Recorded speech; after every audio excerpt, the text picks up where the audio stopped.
Hey guys, and welcome back to this channel. In this video, I'll be showing you guys how you can do the Hauntlet minigame in Adopt Me. These are just some of my tips and tricks, I guess. So the game is starting soon. Basically, you're going to want to first go to the door. Hopefully, oh my gosh, people are picking that and I'm picking this one. So hopefully no ghosts come to scare me. Okay, that's good. Then, as you can see, there's this bolted one, so you can either choose that one or you can still choose the safe option here. But sometimes you can still get scared by a ghost, even though you chose the safe one. As you can see, I lost one heart. So here, let's try this one. I'm just choosing the ones that people aren't here. But sometimes you get better rewards. Yay! So I have a walkie-talkie here, so I guess like you can use stuff like that. There's like a heart one where it gives you extra like heart if you get scared.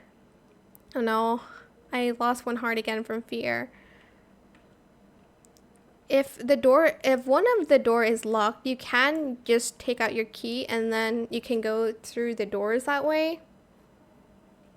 And you can kind of follow people before choosing.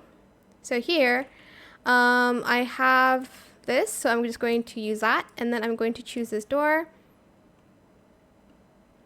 And hopefully there's no ghosts, because I used the like spray to basically say, go away ghost.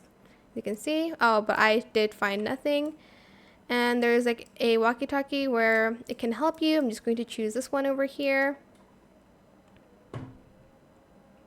I don't know. Oh, well, maybe it's not very useful. But you can use the items that you got from it. I only have one heart left, so I don't know anymore. But yeah, that is pretty much it really. I hope it was helpful for you guys. Don't forget to like, comment, share. And what am I trying to say? Oh, and if you have questions, just leave it in the comment section down below. I'll try my best to answer them all for you guys. And if you found this video helpful, please click the thanks button as well. That is it for this video. Thank you so much for watching. Bye.